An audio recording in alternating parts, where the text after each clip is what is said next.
એનું શું ચાલે છે અમને ખબર છે, છતાં એ છોડી ને કાલે સાંજે પૂછ્યું, મેં કીધું ભાઈ કેમ દેખે? મને કે હતો પાછળ બેઠો હતો. છૂટવું જોઈએ, બહુ જ મહત્વની વસ્તુ ભાઈ એ સમજે આ જ્ઞાન. બાકી તો નહીતર જગતની અંદર તમે ધ્યાન આપજો, ખ્યાલ આવશે કે વ્યક્તિ જન્મે અને જન્મા પછી એના શરીરની ઉપર એક વસ્ત્ર આપવામાં આવે, અને જીવનનું એની જિંદગીનું પહેલું વસ્ત્ર, અને વસ્ત્રને કે છઠિયું. જે એને પહેલું વસ્ત્ર એને પહેરાવવામાં આવે આપણા આ શરીરની ઉપર, મેં એને તમે પણ કહેવું જ છે, પહેલું વસ્ત્ર જે પહેરાવવામાં આવે એને છઠિયું કહેવાય. એ છઠિયાને ખીચું ન હોય. જીવનની અંદર આ તનની ઉપર જે પહેલું વસ્ત્ર આવ્યું ને એને છઠિયું કહેવાય, અને છઠિયાને ખીચું ના હોય. અને જિંદગી જેથી પૂરી થઈ જાય ત્યારે આ તનની ઉપર એક છેલ્લું વસ્ત્ર ઓઢાડવામાં આવે, અને છેલ્લું વસ્ત્ર ઓઢાડે એને ખાપણ કહેવાય. એ ખાપણને પણ ખીચું ના હોય. જિંદગીના પહેલા વસ્ત્રને પણ ખીચું નથી, જિંદગીના છેલ્લા વસ્ત્રને પણ ખીચું નથી, વચ્ચે ખીચા રાખ્યા છે. રાખો.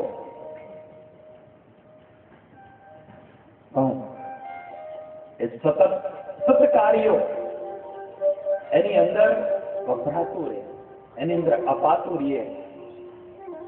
અને એ જે છે કાપડને એક ખીચું છે, પણ ગુપ્ત ખીચું છે. અને એ ખીચું એ છે કે તમારી આખી જિંદગીની અંદર જે તમે કમાયા છો અને એમાં જે તમે પરોપકારો કર્યા છે, તમે સત્કર્મો કર્યા છે, એ ખીચામાં લઈ જવાના છે.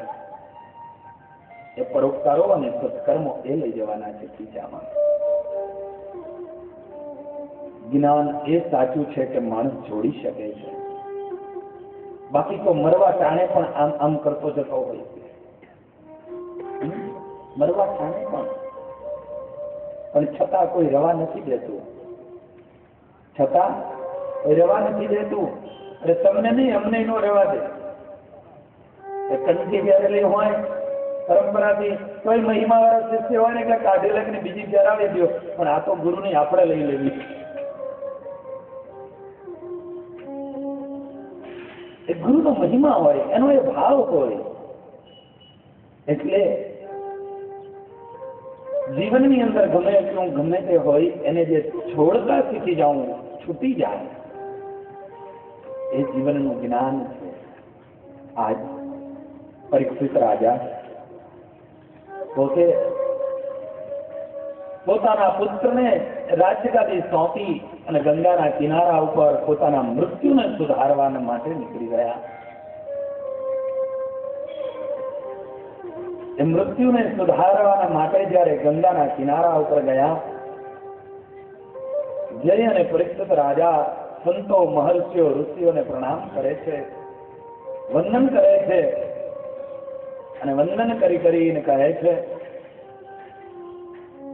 મહાત્મન, મૃત્યુની નજીક રહેલો જે જીવ એનું મૃત્યુ કેમ સુધરે એ બતાવો.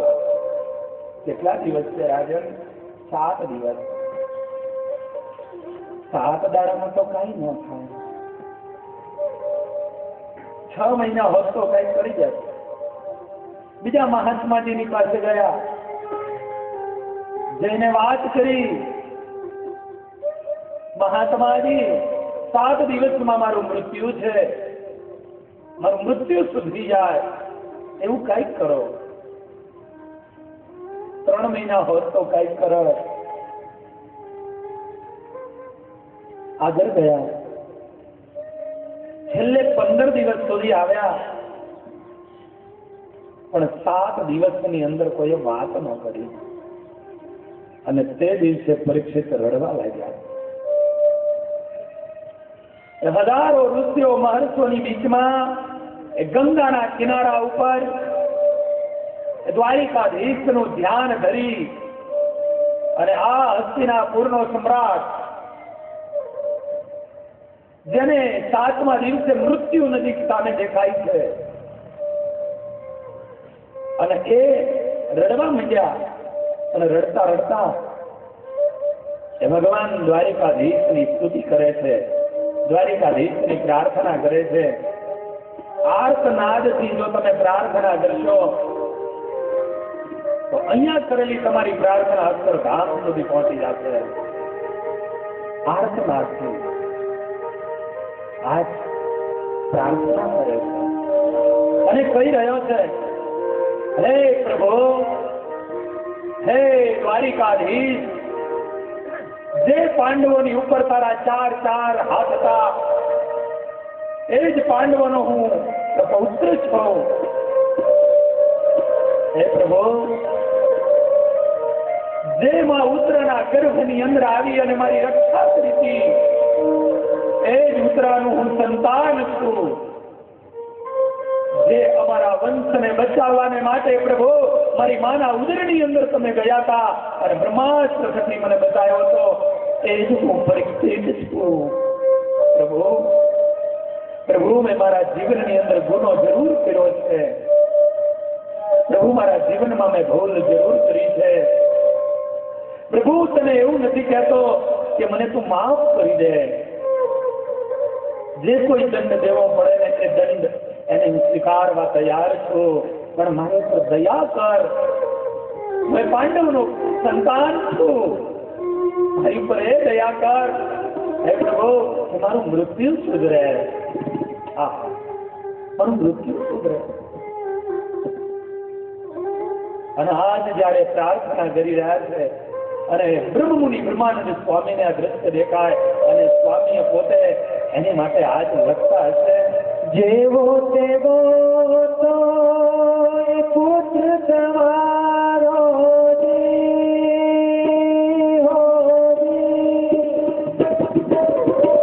જેવો તેવો તો પુત્ર તમારો સમજો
જેને માં હોય એ માની ગોદની અંદર એ માં થતી એ બાળકનો જન્મ થયો, એ બાળક પાગલ હોય,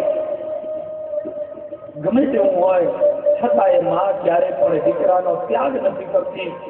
એમ, હે પ્રભુ, તું મારી માં છો, તું મારો બાપ છો, તું મારો સર્વસ્વ છો. મને આની અંદરથી ઉગાવ. જેમ માં એને પેટ પડેલા બાળકને ઉછેરે અને હકીકત હોય માં યાદ હશે, પાગલ સંતાન હશે તો સંતાનની કાયમ સેવા કરશે. લોકો કે પાગલખાનામાં મૂકી આવો, પણ માં જીવતી હશે ને ત્યાં સુધી એને જવા નહીં દે. મારું સંતાન છે, આ માં છે. આજ અહીંયા પ્રાર્થના કરી રહ્યા છે પરીક્ષિતજી, હે પ્રભુ, મને બચાવો, મને ઉગાડ. અને આર્તનાદથી જ્યારે પરીક્ષિત રાજાએ પ્રાર્થના કરી અને એ જ સમય ઉપર ભગવાનની ઈચ્છાએ કરી અને સુખદેવજી મહારાજ ત્યાં આકાશ માર્ગથી પધાર્યા. અને સુખદેવજી મહારાજ 16 વર્ષની ઉંમર છે, તારા ભમર જેવા જેના વાકડિયા અને લાંબા વાર છે, વિશાળ જેનું ભાલ,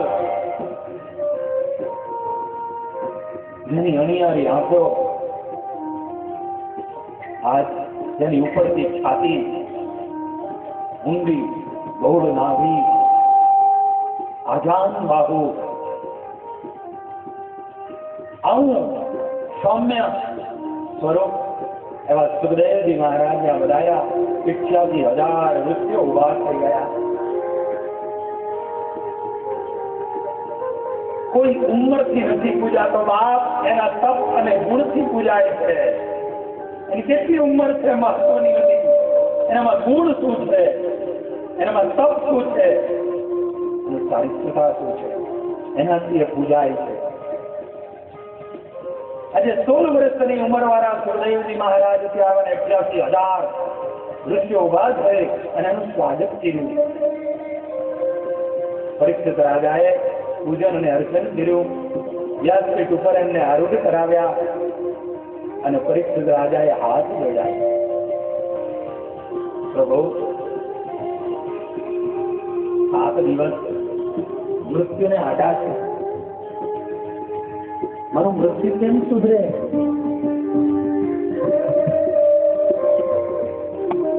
સુખદેવજી મહારાજ મન મંદ હાસ્યને કરતા કરતા આજે કહી રહ્યા હતા, અરે રાજન, 7 દિવસ તો બહુ છે. મૃત્યુને સુધારવું આર્તનાદથી જો ભગવાનના થઈ જાઓ તો ઘડી, અડધી ઘડી, 5 ઘડીની અંદર સુધરી જાય. આ ઘડીમાં સુધરી જાય. અને પરીક્ષિત રાજાને પોતાને ત્યાં સંતોષ થયો, બેઠા. અને પરીક્ષિત રાજા પહેલો જ પ્રશ્ન કર્યો, અદભુત પ્રશ્ન છે, મારી અને તમારી માટેનો હિતનો પ્રશ્ન. વરિયાને પદે પ્રશ્ન કૃતો લોક હિતમ નૃપઃ આત્મવિદ સંમતઃ પુંસામ શ્રોતવ્યાદિષુ યહ પરઃ. હે રાજન, તારો જે પ્રશ્ન છે કે મૃત્યુની નજીક રહેલો જે જીવ, એને શું કરવું જોઈએ? એના દરેક જીવ છે ને પરીક્ષિત છે. પરીક્ષિતનો 7 દિવસમાં મૃત્યુ છે. હું અને તમે પણ માના ઉદરમાં જે દિવસે હતા ત્યારે 4 આંગળ જગ્યામાં ઊંધે માથે લટકતા હતા અને ફરતો જઠરાગ્નિ જલતો હતો. અને જઠરાગ્નિ થકી મને ને તમારી રક્ષા કોઈ કરી હોય તો એ પરાત્પર પુરુષોત્તમ નારાયણ ઠાકોરજીએ કરી છે. અને તે દિવસે આપણે નિરખતા હતા કે અમારી રક્ષા કરનારો કોણ છે, એની જે પરીક્ષા કરે અને એનું જે સંશોધન કરે એ પરીક્ષિત. માના ઉદરની અંદર આવી વિકટ પરિસ્થિતિ અને વિકટ જગ્યાની અંદર અમને બચાવનાર એ ભગવાન એ કોણ છે? આજ